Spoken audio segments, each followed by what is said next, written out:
Good day, Internet. This is Joe from Joe Biker 25. As you all know, I rode the length of Alaska to Prudhoe Bay a few months ago, and I got a lot of comments asking about my gear. And frankly, I did a lot of research. I'm a little anal when it comes to those things. So I researched for almost 2 years to find the best possible gear. Remember, Alaska, the climate can change dramatically. It can get very hot, very dusty, very cold, wet. Slippery, muddy, gravelly, all kinds of conditions you can think of. And all this can happen in the same day. So I tried to take as much gear as I possibly could without overloading my bike, but make sure I had all the right things. So we're going to walk through my gear from top to bottom. I'm going to share with you how much it costs, what I like about it, and if there's something I don't like, so you can make an educated choice. Again, none of these pieces of gear I'm going to demonstrate are sponsored. I bought them all with my own hard-earned money. You'll find that motorcycling, if you don't already know, is not the most inexpensive passion. So let's get started. You got to have great base layer. And this is a Climb Merino short sleeve shirt. They also come in the long sleeve merino wool, and as well as what they call the Aggressor series. This is much warmer. It's all synthetic. There's no merino in this, but it's really warm, really comfortable without getting hot. Highly recommended. The short sleeves start at about $70 and the long sleeves are about $80. These are the Badlands Pro pants.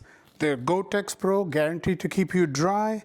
Have 6 vents, 2 large pockets, leather in between, where the hot parts of the bike may touch. Super fabric on the knees, extremely high quality, adjustable on the waist. You can attach the pants to your jacket. They're also adjustable on the knees. These are about $700. There is a new version called Badlands Pro A3. I'll talk about that in a second. That's about $1,000 each.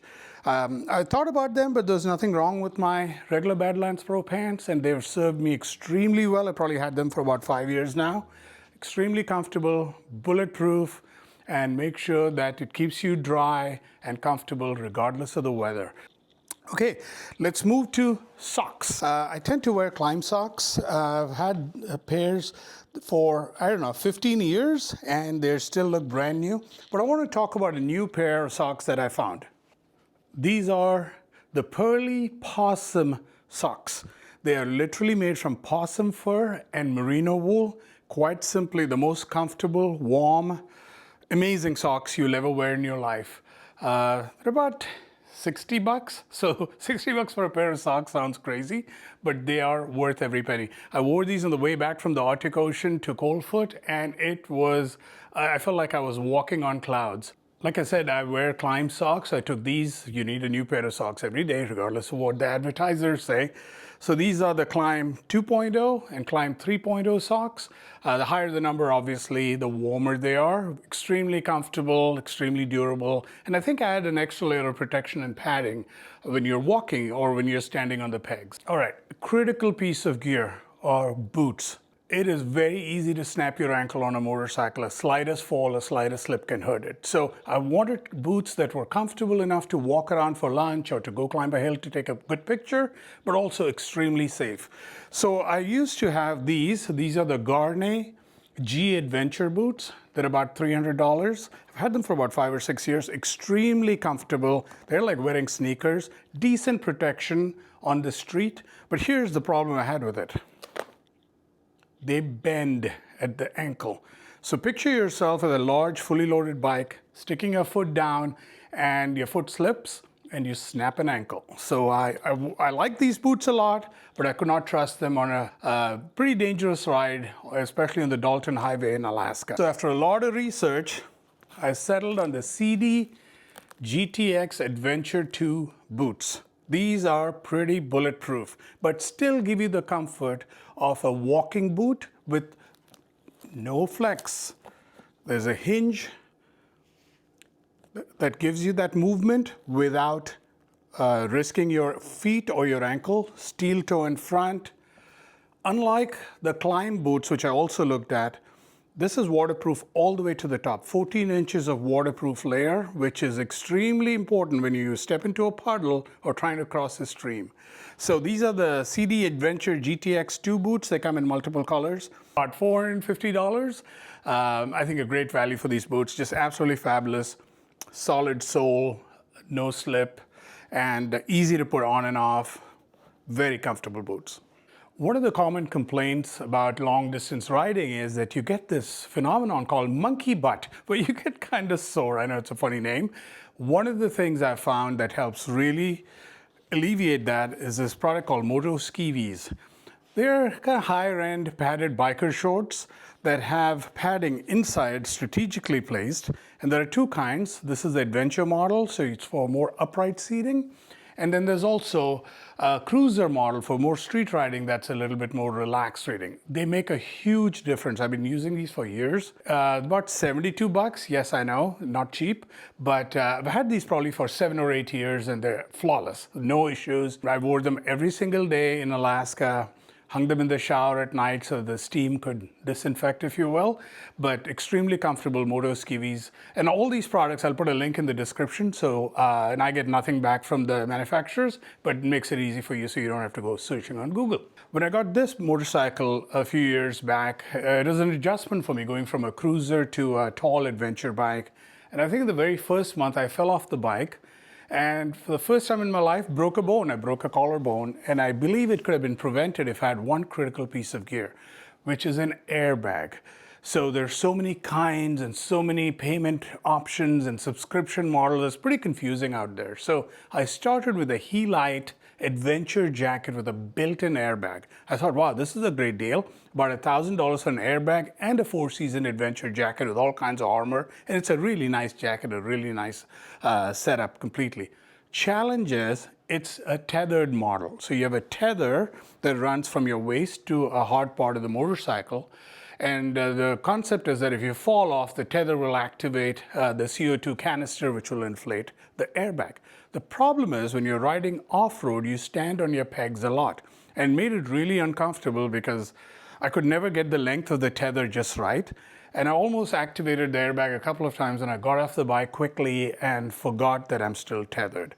So I got rid of that, and I've upgraded to the Alpinestars Tech Air 5. This is made by Alpinestars. This is a Tech Air 5, but it's sold under the Revit brand. And the only reason I picked it, it's because it's black, and I like black stuff. So this is a fantastic airbag. No subscription. It's about, I paid $800, I think, for this. The Tech Air version is on sale around $700 right now because they have a Tech Air 7, which you may want to look into as well. This is a Tech Air 5. It has 6 accelerometers built into it. You charge it in the back here with a USB-C. Has 2 argon gas canisters that inflate, back protector built in. It is as awesome a piece of kit as you can find. I'm going to put it on and I'll give you a little bit of a sense of the sizing. So I'm 5'10", about 188 pounds. My waist is about 33. My inseam is about 30. My chest is about 44. So I wear a large in my shirts and all my gear. When I bought a large for this, I could not get my arms through the sleeve holes. And I'm not Mr. Universe. I work out a bit. But not that much. I could not get my arms through. So this is an XL that the kind folks at Revzilla are very good about exchanging. All you do is zip it up, put the tab, and you get these lights here. So I guess I need a bit of a charge since I'm not charged, and that gives you the indicator. So it has a back protector, as you can see. Very comfortable. Got as much venting as possible in an airbag vest so you're not frying in it. Extremely, extremely reassuring to wear this piece of gear. Also has an app where you can change the modes. That comes with 2 modes, street and race. So race mode is for the track, so it doesn't deploy on a very slow speed fall. And I have it obviously on street mode. It can also track your rides and tell you the distances, elevations, I think a map as well. So it's pretty cool and shows you a charge. Charge lasts a long time. There's easily 12 hours of riding. So it makes it a great piece of gear. Highly recommend that if you're going to splurge on one piece of gear, You get a great airbag. Some of the other brands, including Climb, have a subscription model. I'm a little allergic to paying every month endlessly. I like to just pay for it in full and own it. So, it depends on what your budget is and what your financial strategies are. This just worked for me. It's $800. I own it. End of story. So they say in Alaska, never be more than arm's length away from heated gear because it can go from really hot to really cold really quickly. And there's nothing more uncomfortable on a long ride in tricky terrain than being uncomfortably cold. So I took my heated gear. This is the hot wired jacket. It's a full heated piece of gear. So your sleeves, your core, everything is heated. I like it because it's all built in, the controllers on the jacket. So you can go from low, medium, and high. I've literally never gone past low. It gets really, really warm. Works extremely well, plugs into your motorcycle, and doesn't take a lot of current. So it works excellent. I actually only used this once in Alaska. It was really cold on the ride to Talkeetna, and I just kept it on. So highly recommended. Do not go to Alaska without heated gear. I never ride without a neck gaiter. This also from Climb, about $20. Protects your neck from those pesky bugs that are going to get between your helmet and your jacket. When cold weather keeps you warm, you can wear it as over your hair. If you want to, lots of users, always have one of these. Put this on before you put on your jacket so you can tuck it under your chin. All right, earlier I talked about using a Helite Adventure jacket, and once I got rid of that jacket, I needed an improvement, I needed an upgrade. So here comes Climb with their Badlands Pro A3 jacket. It is the first motorcycle gear that is CE3 rated, AAA rated, because of this new material called Vectron. So I decided to do some more research, and the more I read about it, the more convinced I was that this is the jacket I wanted. And I buy gear for the long term. I use it for years. I keep my bikes for years, so that it's an investment that'll pay off, hopefully. I never have to use it, but if I do, then it'll protect me. The Climb Badlands Pro A3 jacket. This is the only piece of motorcycle gear you can buy that's CE AAA rated. And it's AAA rated because there's one amazing fabric called Vectron that has supposedly the highest abrasion and cut resistance you can buy in a clothing article. And also has super fabric on the elbows, on the shoulders. It has 14 pockets, 12 vents, a kidney belt attachment that you can remove, has a bladder for Hydro Pack, the Climb Hydro Pack if you so choose. This is a whopping $1,500, which is twice what I paid for my first car when I was in college, or maybe even more. So pretty amazing piece of gear. I'm going to put this on, and so you can get a sense of how it fits. Again, this is a size large.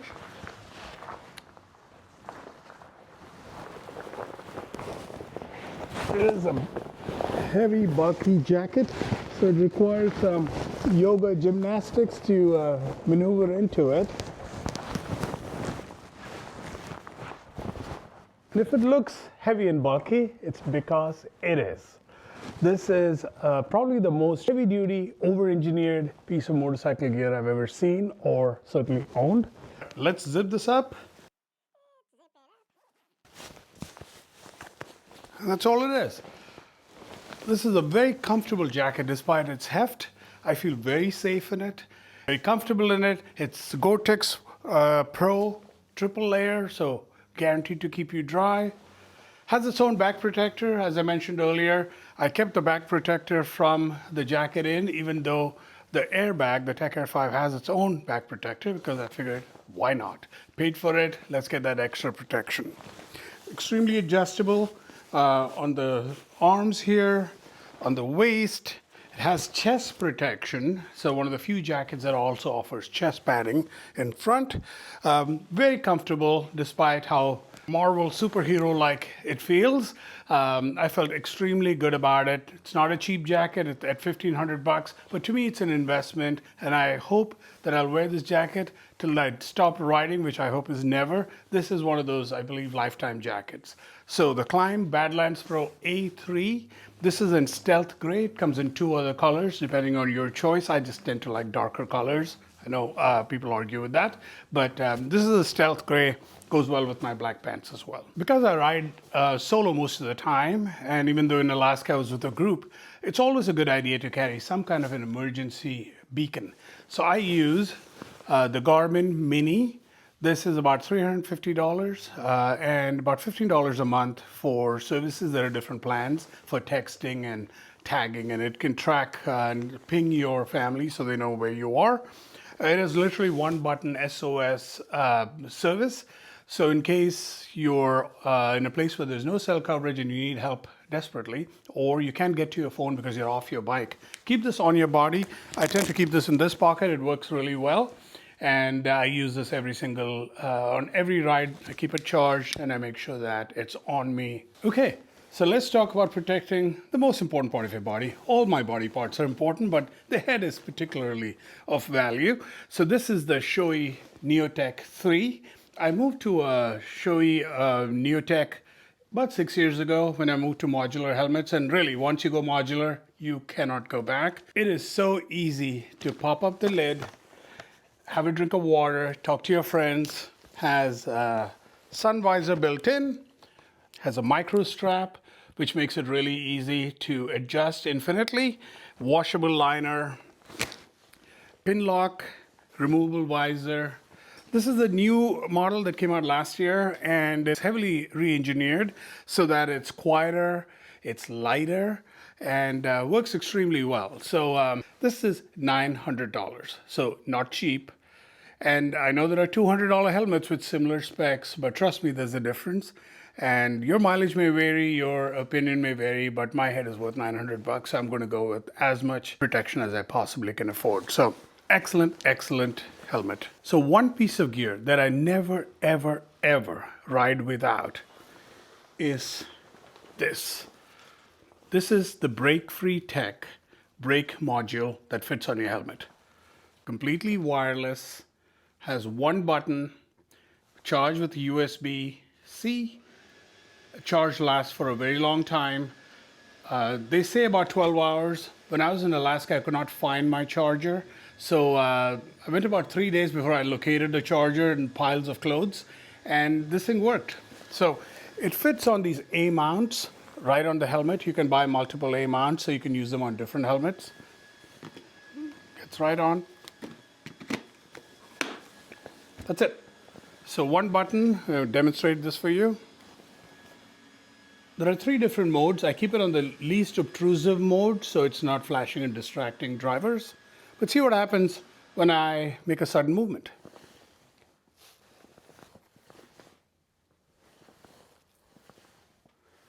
So this is pretty cool. And from personal experience, it has really reduced the number of tailgaters. Because think from a perspective of a car driver or a pickup truck driver. The motorcycle brake lights are really low. So they may not see it, it's not in their line of sight. But when you're sitting up on your bike and this light's on your helmet, it's pretty high, and it's probably within the line of sight of a driver. And tailgating has certainly been a risk for all of us, and we get hit by distracted drivers all the time. So this is one additional piece of protection that, again, I recommend to everybody. It's $150, completely worth it, comes in black and white. Not affiliated with this company or any other products I'm talking about, but this is something I believe every single biker should absolutely own. The Brake-Free Tech brake module, it's a wonderful piece of gear. Now let's talk about protecting critical part of your body, your hands, because you need them to be warm, comfortable, and safe so you can control your motorcycle. You need both hands for the various controls on your bike. So I, surprise, went to Climb, and for my Climb gloves. I have 2 pairs. Let's start with my summer gloves. These are the Climb Badlands Aero Pro gloves. Easily my favorite pair of gloves. They're fabulous. They fit easily. They're easy to take on and off. Has excellent armor on the knuckles, on the palms. Got vents throughout that let in great airflow. Really safe, comfortable pair of gloves. I wear these whenever I can and it's not too cold. The Climb Badlands Aero Pro gloves, they're $150 a pair, come in a whole bunch of colors. But when it gets cold and wet, you need 4-season gloves. These bad boys are the Climb Adventure GTX gloves. Probably the top of the line Climb gloves you can buy. Let's see how they fit. My only complaint with these is that I wish the opening was a little bit wider, because now I have to fiddle with my jacket to get the cuff in. Once in, it's extremely comfortable and you don't even feel like you're wearing them. But there's a little bit of fiddliness you got to do. That's a new word, fiddliness, to get them on. Polycarbonate knuckles, protection throughout, especially in all the strategic areas. A little squeegee, like most gloves have on the finger, because motorcycle helmets don't have wipers, so you need to do this to get water out. Excellent pair of gloves. These are $250. I wore them every single day in Alaska because you never knew when the weather changed. $150 again for the summer gloves, $250 for the winter gloves. I also took a pair of Climb liners. These are the 2.0 liners. They're meant to be worn under the gloves. I never needed them because I had heated gear as well. But these are extremely light, about $20. And I actually wore them once in the evening when we were walking to dinner and it was a little nippy. And I just felt like wearing these. They're very light. You don't even feel like you're wearing them. Work extremely well. Again, from Climb, $20 for liners. There's also a 1.0 that's a little less thick. So depends on where you live and where you're riding. So when I started riding about 100 years ago, really feels like 100 years ago, I never worried about hearing protection or hearing loss because you just don't think these things will ever happen to you. But they do. The sounds when you're riding a bike from the air, the wind, the freeway noise, the other vehicles around you can do permanent and irreversible damage to your ears. So never ride without earplugs. I use these. Rated for about minus 30 decibels. And they work really, really well. So I'm a bit of a klutz, so I need a lead to make sure they don't fall or I don't lose them. I keep about 10 pairs of these between my jacket pockets and my top box. They work really well. Pop them in, sits there. You can still hear everything around you, but it cuts out those really damaging frequencies. So these are from Amazon again, about $3 probably for a pair. I buy them in packs. Make sure you keep a few of these. Come with a little handy dandy carrying case. All right, so that's a quick review of all the gear I took to Alaska. When you add it all up from head to toe, it's about $6,000, which seems like a ridiculous amount of money. But to me, it's an investment. Investment in my safety, investment in my number one goal, which is to get home safely in one piece back to my family. It gives me a sense of comfort that if something went sideways, that I have a reasonably good chance of walking away, and that allows me to enjoy the ride. So please invest in good gear. I hope you enjoyed my review of the gear I took to Alaska. My top priorities were safety, reliability, and that it actually does what it's supposed to do. So if this video added value to you, please consider subscribing to my channel. It really helps me and motivates me to create more content. This is Joe from Joe Biker 25, and I'll see you next time.